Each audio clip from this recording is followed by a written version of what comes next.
घर में एक वक्त में 5 नान बनाना अब हुआ आसान। कम वक्त में ज़्यादा से ज़्यादा नान बनाएं जिसमें कम मेहनत और कम वक्त लगेगा। तो वीडियो को मुकम्मल देखें ताकि आप छोटी छोटी टिप्स मिस ना करें। सबसे पहले हम आधा कप से ऊपर जो है वो फुल गर्म दूध जो है वो डालेंगे। इसके बाद इसमें हमने डालना है दही, जिसकी क्वांटिटी होगी आधा कप दही। ये खट्टा वाला दही है। इसको डालने के बाद हम इसको अच्छी तरीके से मिक्स कर लेंगे। इसके बाद इसमें हम डालेंगे नमक, जो है हाफ़ टी स्पून नमक और हाफ़ टी स्पून के करीब सोडा डालेंगे।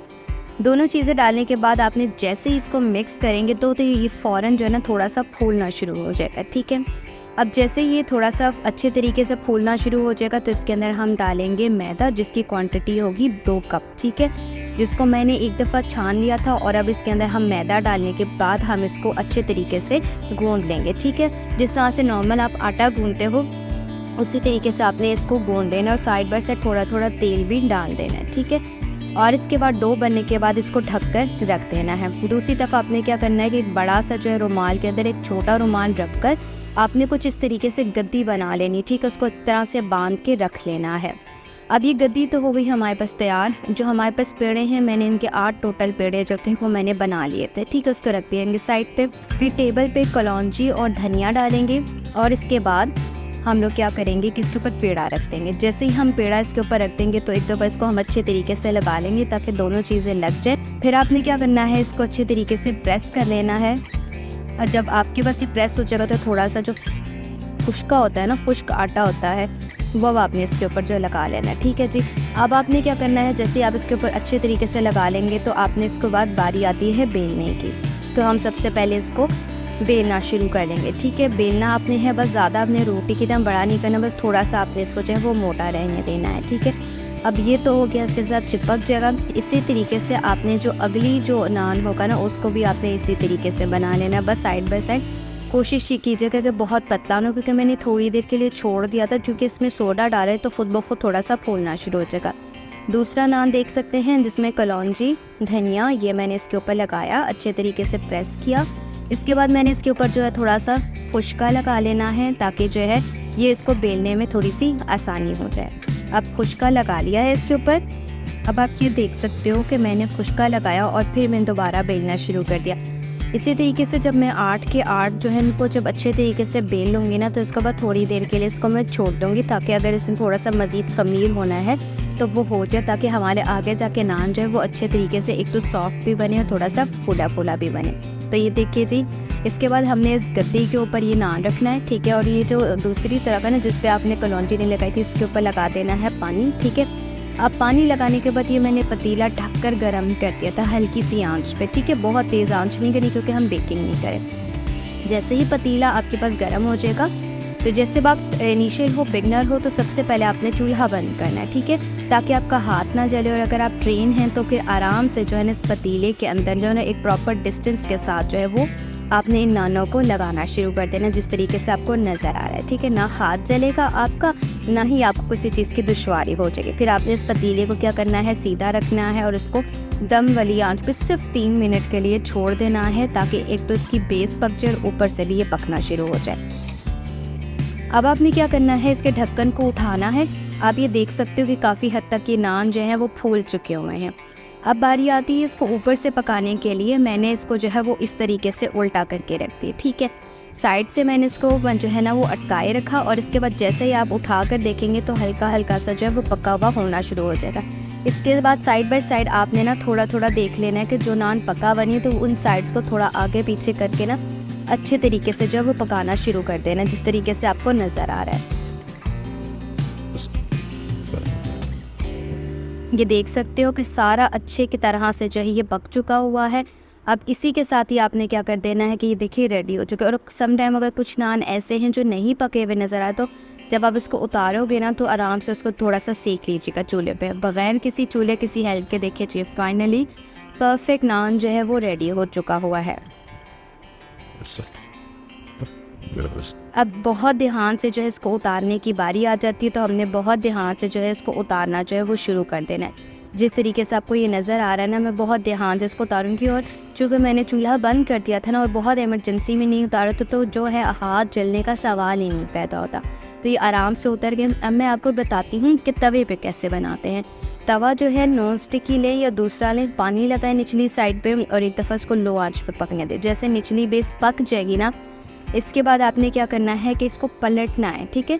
पलटने के बाद आपने उल्टाकर अच्छे तरीके से इसको जो है ना सेकना शुरू कर देना है। इसका सबसे बड़ा फ़ायदा ये होता है कि जितना पानी लगाओगे ना, ये उतना ही नान नहीं नीचे करेगा। मगर मैं आपको एक मशवरा ये दूंगी कि कभी भी जो आप नान होते हैं ना, अगर आप बिगनर हो तो नॉन स्टिकी पे ना बनाएं। जो दूसरा तवा होता है ना, उसके ऊपर आप ये लगाएं, क्योंकि वो थोड़ा सा स्टिकनेस के मामले में थोड़ा कमज़ोर होता है ना। तो आप जैसे उस पर पानी लगा के रखेंगे ना, तो वो एकदम से जो है ना, वो जो है ना नीचे नहीं होगा, यानी कि उतरेगा नहीं, ठीक है जी।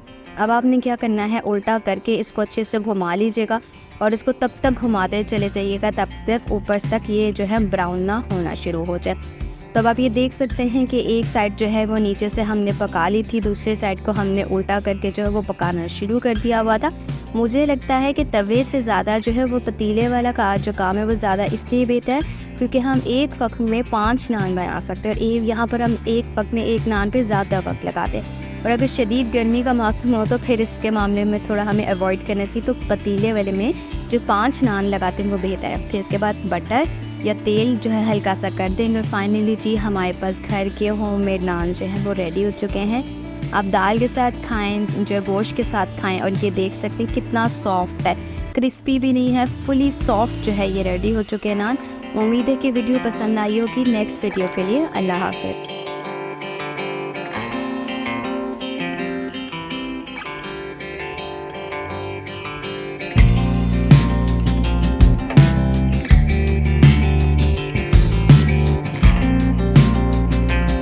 बाज़ार से मिलने वाले महंगे नान बनाएंगे घर पर, और वो भी पतीले में, बहुत आसान तरीके से। सिर्फ एक सीक्रेट चीज़ डालेंगे जो हर किसी के घर में हर वक्त मौजूद होती है।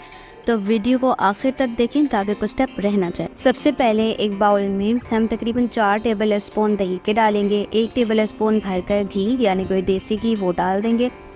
इसके बाद 1 साशे जो है वो एवरीडे का डालेंगे। इससे बिल्कुल बाज़ार और बेकरी जैसा टेस्ट आता है। 1 टीस्पून के करीब जो है आपने नमक डालना है, और आपने इसको अच्छे तरीके से मिक्स कर लेना है कि दही और सूखा दूध और नमक अच्छे तरीके से मिल जाए। फिर इसके बाद आपने जो पानी डालना है वो आधे कप से भी कम डालना है। याद रखिएगा पानी की क्वांटिटी बस ध्यान से रखिएगा। अब ये सीक्रेट चीज़ हमने डाल देनी है इसके अंदर, और जैसे ही आप इसके अंदर डालेंगे और आप मुसलसल चम्मच हिलाते चले जाना है। आपने बिल्कुल इसमें 1 से 2 मिनट का वक्फा भी नहीं देना, और मुसलसल आप चम्मच हिलाते चले जाएंगे। तो थोड़ी देर के बाद आप ये देखेंगे कि इसके अंदर क्या होगा, ये खुद एराइज़ होना शुरू हो जाएगा। ना तो ये ख़मीर है, ना तो ये कोई चीज़ है, बल्कि ये एक सीक्रेट चीज़ है जो तंदूर वाले इस्तेमाल करते हैं। सिर्फ आप ये देख सकते हैं कि इसमें कुछ इस तरीके से झाग बन जाएगी।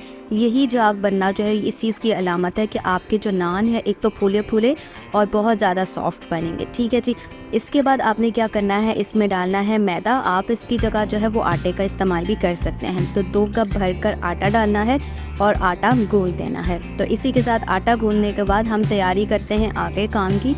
तो सबसे पहले हमने क्या करना है कि एक नैपकिन ले लेना है साफ सा। उसके बीच में आपने कोई एक्स्ट्रा जो नैपकिन होती है वो रखकर आपने इसको जो है ना गिरा बांध लेनी है, ठीक है। आपने बहुत ज़्यादा बड़ा या बहुत ज़्यादा छोटा नहीं बांधना, बस एवरेज सा बस ये देख लेना कि आपका जो है वो नान का साइज़ क्या, और दूसरा ये देख लेना है कि पतीले का साइज़ कितना है, ठीक है। उस हिसाब से आपने जो है इसकी जो बना लेनी है एक छोटी सी गद्दी। और अगर आप बहुत ज़्यादा फ्रीक्वेंट बनाते हैं तो गद्दी बना के परमानेंट रख लें। फिर आपने ये करना है कि आपने लेना आटा जो मैंने गूंदा था, और गूंद के मैंने 5 से 10 मिनट के लिए छोड़ दिया था। एक दफ़ा मैं उसको दोबारा से अच्छे तरीके से जो है वो गूंद लूँगी, और इसके बाद तैयारी करूँगी पेड़े बनाने की। यहाँ पर ये तरीका कार होता है कि अगर आप ख़मीर से पेड़े बना रही हैं ना, तो आपने क्या करना है, पेड़े बनाकर आपने उसको रेस्ट देना है, ठीक है। तो जो चीज़ मैंने इसके अंदर डाली है उसके लिए ज़रूरी ये है कि आपसे थोड़ा सा उसको रेस्ट ज़रूर दें ताकि थोड़ा सा फूल जाए। और दूसरा रेस्ट देने से ये होता है कि बेलने में बहुत ज़्यादा आसानी हो जाती है। फिर मैंने कलौंजी जो है वो डस्ट की, और इसके बाद पेड़े के ऊपर अच्छे तरीके से लगाने के बाद थोड़ा सा खुश्का लगा लेंगे। और इसके बाद आपने क्या करना है, इसको हल्के हल्के हाथों से जो है वो बेलना शुरू कर देना। जैसे सबसे पहले मैंने नान का साइज़ जो एडजस्टमेंट ऐसे की थी कि सबसे पहले मैंने पतीले की हाइट देखी थी। पतीले की हाइट मैंने कुछ इस तरीके से देखी थी कि मेरे पास ये ढक्कन था जूसर वाला, इसका जो बैक था ना उसके हिसाब से नान आ गया, और इसको यहाँ से जो अंदर वाले हिस्से से प्रेस किया तो एक तो वो जो शेप होती है ना नान की, वो एक राउंड वाली अंदर से वो आ जाती है। ज़्यादा प्रेस करेंगे तो बिल्कुल अलग हो जाएगा। अब आपके पास ये पायल होता है, ये जो स्ट्रॉ होता है, इसकी मदद से आपने इसके अंदर सुराख करने। फिर वही बात है कि बहुत ज़्यादा नहीं करना, क्योंकि बिल्कुल नीचे जाकर आपके पास जो है उसको बिल्कुल खाली कर देगा। ठीक है, हमने जस्ट एक पैटर्न ड्रॉ करना है और हमने इस तरीके से जो है वो पैटर्न ड्रॉ कर लेना है। ठीक है, अब हमने इसको रख देना है इस तरह से आपने बनाकर सारे साइड पे रख देना है, और बारी बारी कर कर आपने ढेर सारा पानी लगाकर आपने इसके ऊपर जो है इसको लगाना शुरू कर देना। याद रखना कि पानी लगाने में जिस टाइम आपने कंजूसी की, समझ लें कि आपका नान उसी वक्त ही जो है वो पतीले के अंदर गिर जाएगा, या आप जब उसको सेक रहे होंगे उस टाइम नान गिर जाएगा। तो पानी लगाते हुए अपने कंजूसी नहीं करनी। दूसरी बड़ी बात फॉल्ट सी होता है कि आप पतीले को गर्म नहीं करते। अब देखो पतीला गर्म था तो उसमें बबल्स बन के, वो सीक्रेट चीज़ है, आपके पास खमीर नहीं है बल्कि वो है सोडा, मीठा सोडा। आपने बस क्वांटिटी का हिसाब रखना है। दही के अंदर जब सोडा डलता है ना तो वो फूल जाता है ऑटोमेटिकली। तो खमीर का ऑल्टरनेट जो है वो सोडा है। पठान अपनी रोटियों में, ये जो आपके पास तंदूर वाले होते हैं वो खमीर ही डालते हैं। खमीर थोड़ा एक सॉल्टेड टेस्ट भी लाता है। इसी के साथ ही आपके पास जो है इस तरीके से आपके पास नान जो है वो बनकर रेडी हो गए हैं। और इसके बाद अब हम इसके अंदर लगाएंगे तेल। ठीक है, जिस तरीके से हमने इसको बना लिया है ना, तो आपने क्या करना है कि एक दफ़ा फ्लेम बंद करके अच्छे तरीके से तसल्ली से इसके ऊपर जो है वो तेल निकाल लीजिएगा।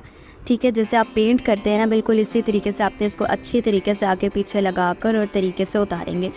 हमारे पास तरीक़ाकार में होता है कि इस जो मैंने आपको तरीका बताया, इसमें थोड़ी सी जो गलतियां आप जो है वो अफोर्ड नहीं कर सकते। पहली बात है पानी ज़्यादा लगाना है। सोडा का अराइज़ होना बहुत ज़्यादा ज़रूरी है। ठीक है, सोडा जब दही में डालता है वो अराइज़ हो जाता है। तीसरी बड़ी बात यह है कि आपके पास पतीला ठंडा नहीं होना चाहिए, या आपने काफ़ी देर तक दम पे इसको छोड़ दें कि पतीला गर्म हो जाए, फिर इसके बाद आप नान लगाएं। अगर अभी बस पतीला ठंडा होगा तो उसका नुकसान ये होगा कि आपके पास नान इसके अंदर चिपक जाएंगे, और जब नान चिपकेंगे तो फिर उतारना बहुत ज़्यादा मुश्किल हो जाएगा।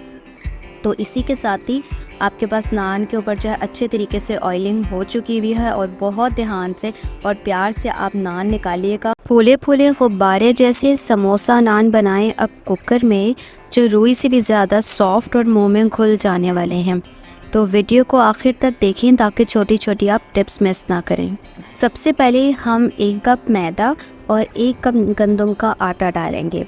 इसके बाद हम 1 टीस्पून भरकर नमक डालेंगे, और हाफ़ टी स्पून जो है सोडा, जो मीठा सोडा होता है वो डालेंगे। सबसे पहले इन तमाम खुश्क अज्जा को हम अच्छे तरीके से मिक्स कर लेंगे। ये मेरे पास घर में बचा हुआ दही था, यानी कि जो रायता मौजूद था घर में, वो मैंने इस्तेमाल किया। फिर थोड़े थोड़े पानी के साथ आपने इसकी जो हल्की सी डो तैयार कर लेनी है। जब आप किसी चीज़ में सोडा और दही डालते हैं तो ये ऑटोमेटिकली एक खमीर का काम कर देता है, और जो जिसमें डालने के बाद आप काफ़ी ज़्यादा सॉफ्ट डो बनती है। दूसरी तरफ डो जब तक रेडी हो रही है तब तक हम एक फ्राई पैन के अंदर आधा प्याज जो मीडियम साइज़ का वो डालकर हल्का सा सॉफ्ट करेंगे। और ये मेरे पास कुछ कबाब के पीसेस मौजूद थे घर में, जिसको मैंने बारीक काट लिया था। आप इस जगह पे जो है बिल्कुल सिंपल वेजिटेबल्स का भी इस्तेमाल कर सकते हैं। अब आपने क्या करना है कि इनको अच्छे तरीके से भून लेना है। बाद में आपने ढेर सारी बारीक कटी हुई, चॉप की हुई, कद्दूकश की हुई आपने डालनी है बंद गोभी, और इसके बाद डालनी है चॉप की हुई आधी गाजर, ऑरिगेनो, थोड़ा सा चिकन पाउडर टेस्ट के लिए होगा, हाफ़ टी स्पून के करीब सफ़ेद मिर्च है, हाफ़ टी स्पून हल्दी, नमक, ददरी मिर्च और लाल मिर्च डालनी है। ये तमाम स्पाइसेस आपने देख लेने हैं। इसके अलावा एक्स्ट्रा और कोई स्पाइसेस डालने की ज़रूरत नहीं है। फ्लेम हल्का कर कर आपने इसको अच्छे तरीके से भून लेना है ताकि इसका इजाफी पानी खुश्क हो जाए। अब आप देख सकते हैं कि काफ़ी हद तक जो है इसका पानी ड्राई हो गया, और इसको ठंडा होने के बाद हम एक बाउल में शिफ्ट कर लेंगे। पहले ही हमने आटा गूंद के रखा हुआ था दही वाले रायते के साथ, और ये हमारी फिलिंग भी तैयार हो चुकी। तो सबसे पहले हम इस जो आटा है और मैदा जो है, जो कि मैंने 2 कप लिया था, उसके जो है 5 पेड़े छोटे छोटे से बना लिए। तो सबसे पहले हाथों की मदद से आप इसको सॉफ्ट करेंगे, यानी कि प्रेस करेंगे। इसके बाद आपने जो ये चकना बेलना सा होता है, या किसी भी टेबल के ऊपर जो है आपने कलौंजी और ददरी मिर्च डाल देनी है। ठीक है, इसके बाद आपने क्या करना है, इसको हल्का सा प्रेस करना है, और प्रेस करने के बाद जिस तरह से आप रोटी बनाते हैं अपने रोटी पर के लिए इसकी तैयारी शुरू कर देनी है। तो आपने इसको हल्के हल्के हाथों से बेल लेना। जो कि आटा फ्रेश गूंदा हुआ है तो उसको बेलना भी बहुत आसान होता है, और दूसरा ये कि रोटी बड़ी प्यारी गोल होती है। इसके बाद ये आप इस पे टमाटो केचप लगा सकते हैं, नहीं तो आपने पिज़्ज़ा सॉस जो है वो इसके ऊपर लगा देना। जब आप इसको फैला लेंगे तो ये जो फिलिंग मैंने तैयार की हुई थी ये डाल लेनी है। बहुत ज़्यादा फिलिंग आपने इस पर नहीं भरनी है। इसके बाद आपने इसको कुछ इस तरीके से जो है वो समोसे की शेप दे देनी है, जिस तरह से आपको नज़र आ रहा है। हल्का सा पानी लगाते चले जाएं ताकि जब एक फोल्ड दूसरे फोल्ड पे आए तो इसकी जो है वो समोसे की शेप नज़र आना शुरू कर दे। तो फाइनली जी देख सकते हैं कि हमारे पास समोसा वाला नान जो है वो रेडी हो चुका। किनारों को प्रेस कर लीजिएगा, अदरवाइज़ इसको जब ये बनेगा तो इसमें से कोई मटेरियल बाहर नहीं आएगा। अब आपने क्या करना है कि ये गद्दी बनाना मैंने आपको सिखाई थी पिछली वीडियो में, वहाँ से आपकी वीडियो देख सकते हैं कि ये गद्दी कैसे बनाई जाती है। और ढेर सारा कंजूसी के बगैर पानी आपने इस पर लगा देना। कुकर गर्म रख दिया था। इसके बाद आपने क्या करना है कि कुकर देख सकते हैं कितना अच्छी तरीके से गर्म कर लिया। अब आपने क्या करना है कि बहुत ध्यान से कुकर के अंदर ये नान लगा देना है, नान प्रेस करना है और इसके बाद ढक्कन 2 से 3 मिनट के लिए रख देना। जब पलटने की बारी या पलटने की निशानी ये होगी कि ये हल्का सा अंदर से फूलेगा, आपको नज़र आएगा ये फूलना शुरू हो जाएगा। चूँकि सोडे का इस्तेमाल किया है और दही है तो दोनों इस चीज़ को फुलाना शुरू कर देंगे। ख़मीर का मुतबादिल सोडा ही है आपके पास। मेरी एक बहन ने मुझसे पूछा था कि अगर आप ख़मीर नहीं डालना चाहते तो आप ये सोडा डाल सकते हैं।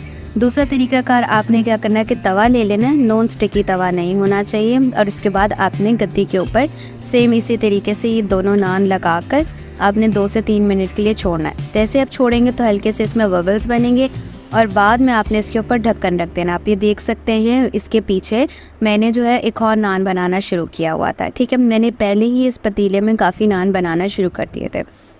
अब आप इसको जैसे ही ढकेंगे तो सबसे पहले ये होगा कि नीचे क्रस्ट जो है वो तो बन जाएगी, इसके बाद ऊपर वाली जो लेयर है उसमें हल्के से बबल या थोड़ी सी फूलना शुरू हो जाएगी।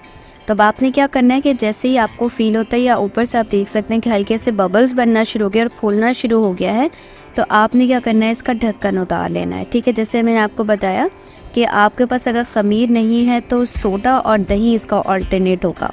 अब हम ढक्कन उठाएंगे और आप ये देख सकते हैं कि हमारे पास काफ़ी हद तक नान फूल चुका है। बाकी फूलने के लिए जो गुंजाइश होगी, हम कुछ इस तरीके से जब तवे को उल्टाएंगे ना तो ऑटोमेटिकली खुद ब खुद फूलना शुरू हो जाएगा।